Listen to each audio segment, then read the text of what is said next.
Welcome friends. Learning is fun with learn easy Swayam. Learn easy Swayam या आपल्या YouTube वाहिनीमध्ये तुम्हा सर्वांचे पुन्हा एकदा स्वागत.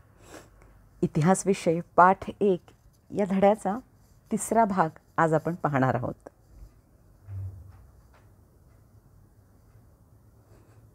इतिहास लेखन पाश्चात्य परंपरा या धड्याचे मी जवळजवळ 2 व्हिडिओ ऑलरेडी प्रसारित केलेले आहेत आणि त्या प्रसारित केलेल्या व्हिडिओंच्या अनुषंगानं आपण या धड्याच्या तिसऱ्या भागाकडे येत आहोत. या पाठामधला सगळ्यात महत्त्वाचा आणि मागचा आढावा घ्यायचा म्हटलं तर पाठ 2 मधला व्हिडिओ तुम्ही नक्की पुन्हा एकदा पहा. मग त्याच्यातून तुमच्या लक्षात येईल की इतिहास लेखनातील पाश्चात्य विचारवंतांचे योगदान आणि ते योगदान सांगताना आपण जे 8 विचारवंत पाहिले होते त्या 8ही विचारवंतांचा पुन्हा एकदा आपण विचार करायचा म्हटलं तर या 8 विचारवंतांचे देश, त्यांचा कालावधी, त्यांनी इतिहासासाठी दिलेले योगदान, त्यांनी इतिहासाला दिलेली नवी विचार, नवी दृष्टी आणि त्याचबरोबर त्यांनी लिहिलेले ग्रंथ या सगळ्यांचा जर आपण विचार केला तर युरोपातील महत्त्वाचे विचारवंत कोणते होते इथून आपण सुरुवात केली होती आणि त्या प्रत्येकाचा एक मुद्देसूद टिपण कसं काढायचं, टिपा लिहा, थोडक्यात उत्तरे लिहा, 25 ते 30 शब्दात उत्तरे लिहा. या सगळ्यासाठी आपल्याला हे 12 ते 15 विचारवंत जे आहेत त्यांचा पुनर्विचार करायचा आहे. आणि मग तो पुनर्विचार करण्यासाठी मी तुम्हाला माझ्या अभ्यासमालेतला एक फॉर्मॅट दाखवला होता. त्या फॉर्मॅटनुसार आपण रेने देकार्त यांची माहिती सगळ्यात पहिल्यांदा पाहिली होती. आज आपण आपल्या दुसऱ्या इतिहासकारास सुरुवात करूयात. वॉल्टेअर यांना आधुनिक इतिहास लेखनाचा जनक असे म्हटले जाते. वॉल्टेअर यांचे मूळ नाव फ्रान्स्वा मरी अरुए होते. त्यांचा कार्यकाल 1694 ते 1778 असा दाखवलेला आहे. त्यांचा लिखित ग्रंथ उपलब्ध नसला तरीही वॉल्टेअर यांना आधुनिक इतिहास लेखनाचा जनक असे का म्हटले जात असेल हा प्रश्न तुमच्या स्वाध्यायातही आहे. बोर्डाच्या दृष्टीनं अत्यंत महत्त्वाचा प्रश्न आहे आणि त्याचबरोबर त्यांना एवढी मोठी बिरुदावली का दिली गेली ते आपण पाहूयात.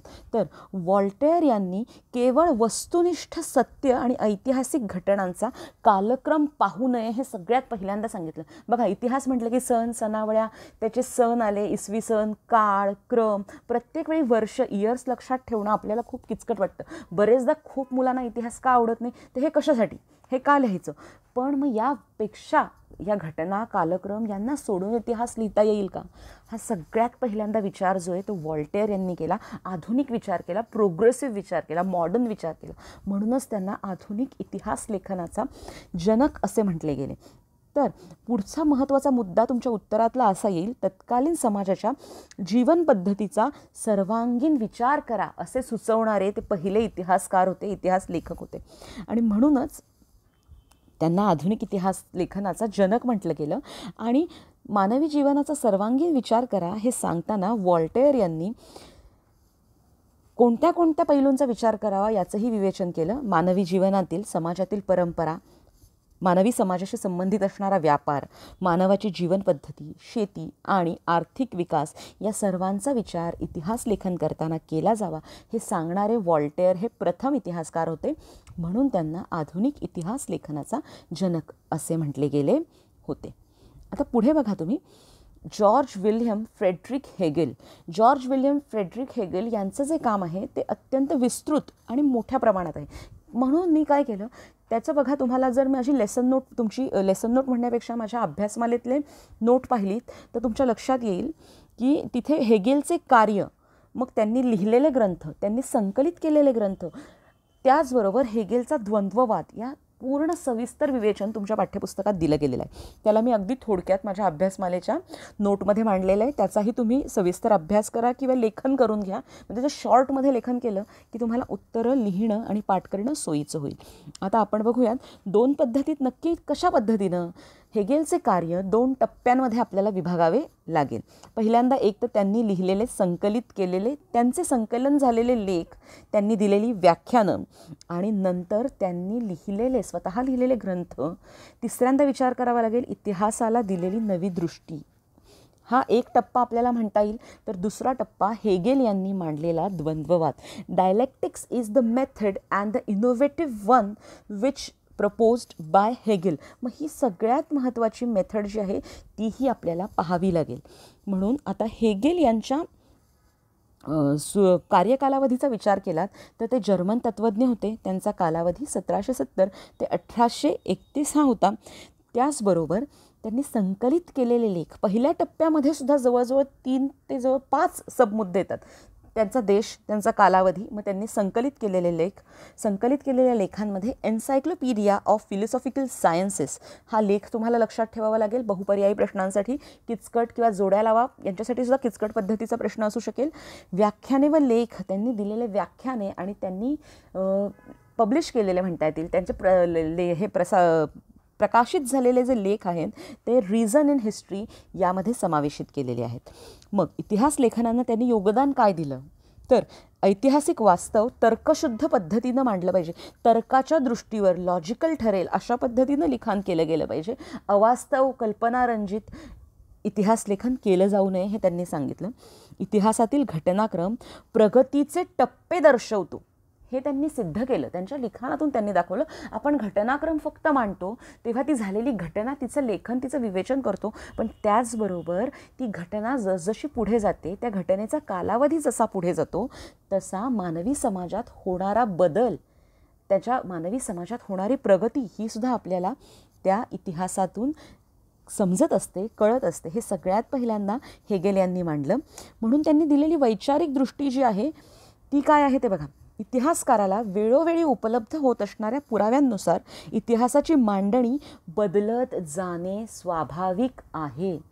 हे सगळ्यात महत्त्वाचं आहे बघा. इतिहासाची मांडणी बदलत जाणे. बरेचदा आपण म्हणतो जे झालंय तेच लिहायचं आहे, ती घटना बदलू शकत नाही, ते सत्य आहे तसं मांडलं गेलं पाहिजे. पण तत्कालीन घडलेली जी घटना आहे ते घटनेचे नवनवीन पुरावे सातत्यानं उपलब्ध होत असतात. संशोधक संशोधन करत असतात. आर्किओलॉजिस्टच्या स्टडीजमधून, पुरातत्व विभागाच्या खात्याच्या स्टडीजमधून सुद्धा त्याच्यातले कदाचित नवीन पुरावे जर उपलब्ध झाले जुन्याच घटनेवर तर आपल्याला इतिहास पुन्हा वेगळ्या पद्धतीत लिहावा लागतो, मांडावा लागतो. म्हणून इतिहासाची मांडणी बदलत जाणार हा सर्वप्रथम विचार त्यांनी केला. त्याचमुळे त्यांच्या अभ्यास पद्धतींना वैज्ञानिक पद्धतीइतकेच महत्त्व दिले जाऊ लागले, कारण त्यांनी स्वतः दिलेली नवीन दृष्टी होती की इतिहासाच्या अभ्यास पद्धतींना वैज्ञानिक पद्धतीइतकेच महत्त्व आहे असं त्यांनी ठासून सांगितलं की ऐतिहासिक पद्धती ज्या आहेत त्या वैज्ञानिक अभ्यास पद्धतीइतक्याच श्रेष्ठ आणि शास्त्रशुद्ध असू शकतात. फक्त त्याचं लिखाण जे आहे ते त्या काळजीनं आणि त्या विवेचनानं केलं गेलं पाहिजे. आता बघा हेगेलचा द्वंद्ववाद. पुन्हा एकदा मी तुम्हाला एक कॉमन नोट दाखवली आणि त्यानंतर द्वंद्ववाद जो लिहिलेला आहे त्याची शॉर्ट संकल्पना चित्र दाखवलेलं आहे. हेगेलचे कार्य जे मी मागील 3 स्लाईडमध्ये दाखवलं ते थोडक्यात लिहिलेलं तुम्हाला माझ्या अभ्यासमालेतल्या शॉर्टमधनं दिसेल. तर आता हेगेलचा द्वंद्ववाद म्हणजे काय ते आपण बघू. उदाहरण दिलं हेगेलनी की एखादी ऐतिहासिक घटना जी आहे, कोणतीही उदाहरणादाखल ऐतिहासिक घटना, आपण कोणतीही ऐतिहासिक घटना घेतली तर त्या ऐतिहासिक घटनेची वर्गवारी 2 विरोधी प्रकारात करावी. द्वंद्ववादाच्या नुसार जर इतिहास लेखन करायचं झालं तर ऐतिहासिक घटना, आता आपण आपला हे घेऊयात, आधुनिक इतिहास लेखनाच्या दृष्टीनं विचार केला तर भारताचा आधुनिक इतिहास घेऊयात. मग आपल्या भारताला स्वातंत्र्य मिळालं ही ऐतिहासिक घटना जर आहे तर तिची वर्गवारी आपल्याला 2 गोष्टीत करावी लागेल की खरे आणि खोटे, या सगळ्या घटनेमध्ये खरे तथ्य कोणती होती किंवा खोटं काय असू शकतं या गोष्टींचा विचार केला पाहिजे. याच्यामध्ये या आधुनिक इतिहासाच्या, भारतीय इतिहासाच्या अभ्यासामध्ये चांगल्या गोष्टी कोणत्या होत्या आणि वाईट परिणाम झालेले कोणते होते या 2 प्रकारात त्या घटनेची वर्गवारी करावी लागते. आणि मग ती घटना एकतर चांगली असू शकते किंवा वाईट असू शकते. तुलनात्मक अभ्यासाने ती घटना जी आहे ती चांगली आणि वाईट या दोन्ही पद्धतीनं तुम्ही पाहिली पाहिजे, तर त्याचं सविस्तर तर्कशुद्ध लेखन होईल. फक्त चांगले मुद्दे पाहून त्याच्यावर लेखन करायचं किंवा फक्त नकारात्मक निगेटिव्ह आस्पेक्ट्स पाहून, नकारात्मक आशय पाहून त्याच्यावर लेखन करणं चुकीचं आहे. डायलेक्टिक्स या पद्धतीनं जर तुम्हाला लिखाण करायचं असेल तर मानवी मनाला त्या घटनेचं आकलन झालं पाहिजे. मानवी मनाच्या समजावण्याच्या स्तरावर खरे खोटे, चांगले वाईट या स्तरावर तिचं आकलन आणि लेखन झालं की एकल सिद्धांत आणि प्रतिसिद्धांत मांडला जातो. आणि मग या एक सिद्धांत आणि प्रतिसिद्धांतावर तर्कनिष्ठ उहापोह म्हणजे चर्चा होते, एकमेकांमध्ये डिबेट केले जाते. आणि मग या डिबेटमधनं चांगल्या गोष्टी, वाईट गोष्टी या दोघांचा एकत्रित सार करून समन्वयात्मक मांडणी म्हणजे चांगले झालेले परिणाम आणि त्या घटनेचे झालेले वाईट परिणाम यांचे एकत्रित लिखाण म्हणजे समन्वयात्मक मांडणी करून जेव्हा इतिहास लेखन होतं तेव्हा ते तर्कशुद्ध असतं असे हेगल यांनी सांगितलेले होते. म्हणून तुमच्या लक्षात येईल की व्हॉल्टेअर यांचाही घटनाक्रम खूप महत्त्वाचा आहे. त्याचबरोबर हेगल यांचे कार्य, त्यांचा कालावधी, त्यांनी दिलेले लिखाण या सगळ्या गोष्टींचा जर तुम्ही विचार केलात तर या गोष्टींमधनं तुम्हाला सविस्तर विवेचन आणि लेखन करावं लागेल. लिओपोल्ड वॉन रांके यांचा जर तुम्ही विचार केलात तर लिओपोल्ड वॉन रांके यांचा देश जर्मनीमधले बर्लिन विद्यापीठातून त्यांचे लेख प्रकाशित झालेले आहेत. संकलित ग्रंथ तेथे मिळतात. त्याचबरोबर त्यांचा कालावधी 1795 ते 1886 होता. संकलित ग्रंथ the theory and the practice of the secret of world history हा त्यांचा खूप महत्त्वाचा संकलित ग्रंथ आहे.